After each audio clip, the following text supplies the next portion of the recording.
प्रणाम, जय श्री राम। भारत की धरा से अंतर्राष्ट्रीय जगत में सनातन की अलख जगा रहे मेरे साथ में जगत गुरु रामानुजाचार्य स्वामी रत्नेश प्रपन्नाचार्य जी महाराज मौजूद हैं।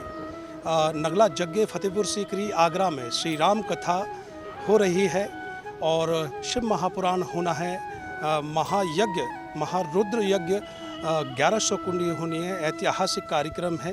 प्रभु जी, आपका स्वागत है सर्वप्रथम संस्कृति टीवी पर और कलर स्टूडियो। बहुत बहुत धन्यवाद। जय श्रीमन्नारायण। प्रभु जी, मैं सर्वप्रथम यहाँ वाल्मीकि रामायण हो रही है क्योंकि अभी तक हम रामचरितमानस का श्रवण करते आए हैं। क्या कुछ कहना चाहेंगे वाल्मीकि रामायण और रामचरितमानस में भिन्नता जो है वो?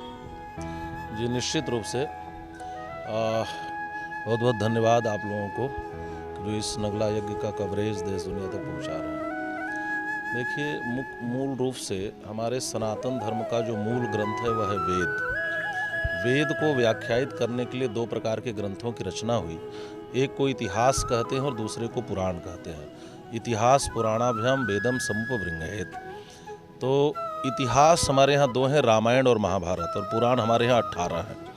तो यहाँ पर पुराण की भी कथा होनी है और इतिहास की कथा हो रही है।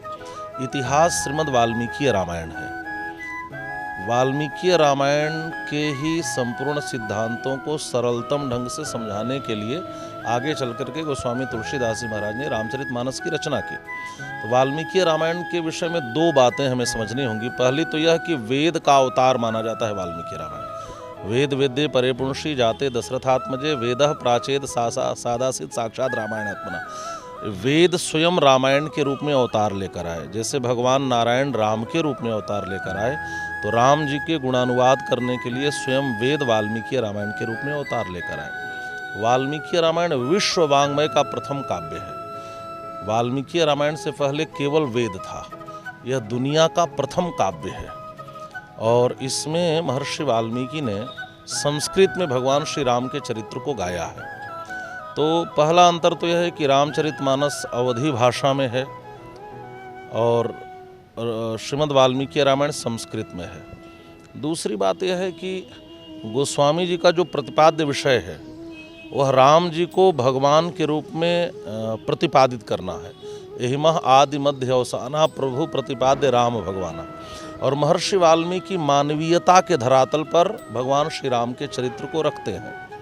दूसरी बात हम इसे ऐसे कह सकते हैं कि एक वह व्यक्ति हो जो आपका विवाह हो रहा हो, उसमें साथ में शामिल हो, और दूसरा यह हो जो बाद में वीडियो कैसेट देखा हो। तो यथार्थ वर्णन तो वह करता है जो आपके साथ में रहा हो। तो भगवान श्री राम के समकालीन थे महर्षि वाल्मीकि।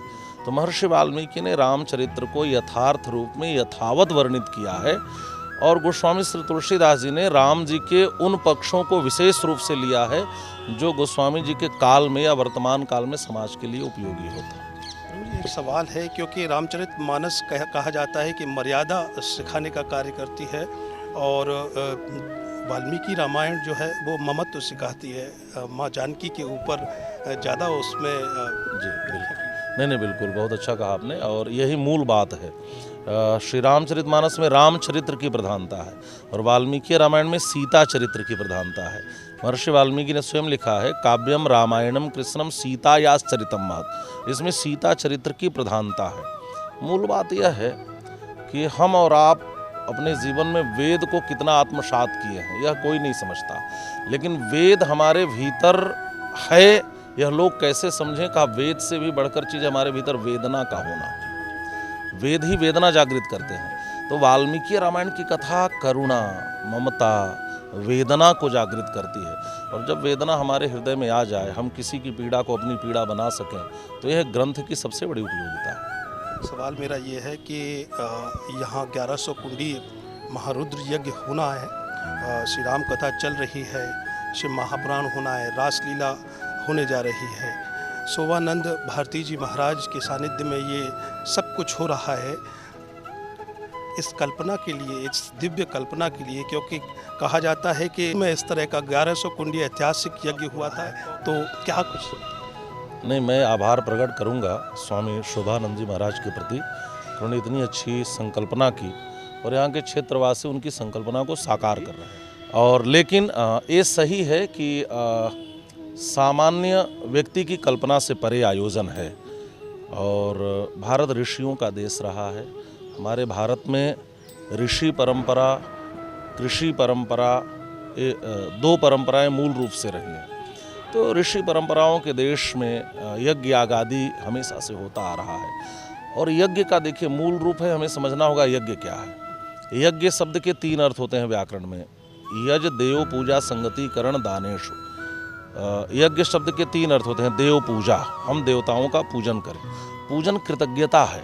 सूर्य हमें धूप दे रहे हैं, वायु से हम ऑक्सीजन ले रहे हैं, वरुण देवता हमें जल दे रहे हैं, पानी दे रहे हैं, तो हम भारतवासी कृतज्ञ हैं। सनातन धर्म को एक शब्दों में कहा जाए तो कृतेच प्रति कर्तव्यम एष धर्म सनातन। जिसने मेरे लिए कुछ किया है उसके प्रति कृतज्ञ रहना ही सनातन धर्म है। तो हम भारतवासी जो हैं कृतज्ञ हैं। हम उन देवताओं के प्रति कुछ न कुछ अर्पित करके अपनी श्रद्धा अर्पित करते हैं। तो यह देव पूजा। दूसरा संगतिकरण।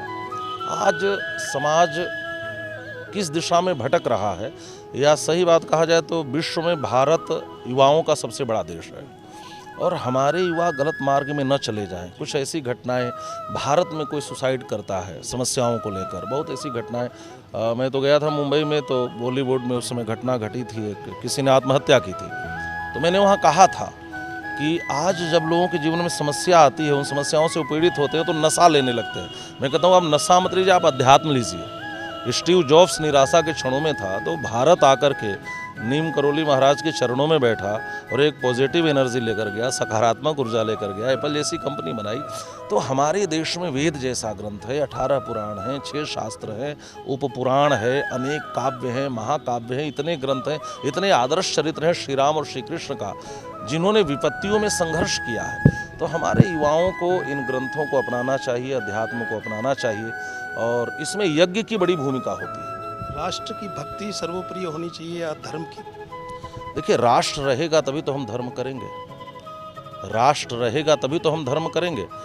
तो राष्ट्र भक्ति, राम भक्ति, अब इसमें पहले कौन बाद में कौन, यह न सोचकर दोनों भक्ति अनिवार्य है, राष्ट्र भक्ति और राम भक्ति। प्रभु जी, एक सवाल ये भी है कि कहीं ना कहीं जो आज का युवा भटक रहा है, जैसे आपने कहा भी भटक रहा है, इस भटकाव का जो एक तरह से हम निचोड़ निकालें सकारात्मक मार्ग के लिए, तो क्या बन सकता है उसके लिए कम शब्द? जी, मैं यह कहूँगा कि आजकल हर कोई शॉर्टकट में सफल होना चाहता है। शॉर्टकट को अपनाना छोड़ दे और जो सही मार्ग हो उसको चुने।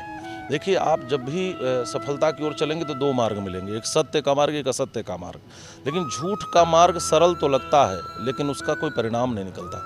सत्य का मार्ग थोड़ा कठिन होता है, हम उसको अपनाएं और सफल हो जाएं। प्रभु की प्राप्ति का सरल मार्ग क्या है? निश्चित रूप से भक्ति है।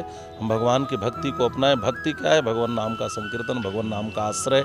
और मैं तो कहता हूँ आप जीवन के हर कार्य को करते हुए भगवान को याद रखें, सबसे बड़ी भक्ति है। प्रभु जी, संस्कृति टीवी के लिए 2 शब्द कहिए और कलर स्टूडियो के लिए। अच्छा, नहीं, दोनों को मेरे प्रति, मेरी ओर से कलर स्टूडियो को भी और संस्कृति टीवी, इन दोनों को बहुत बहुत साधुवाद में देता हूँ।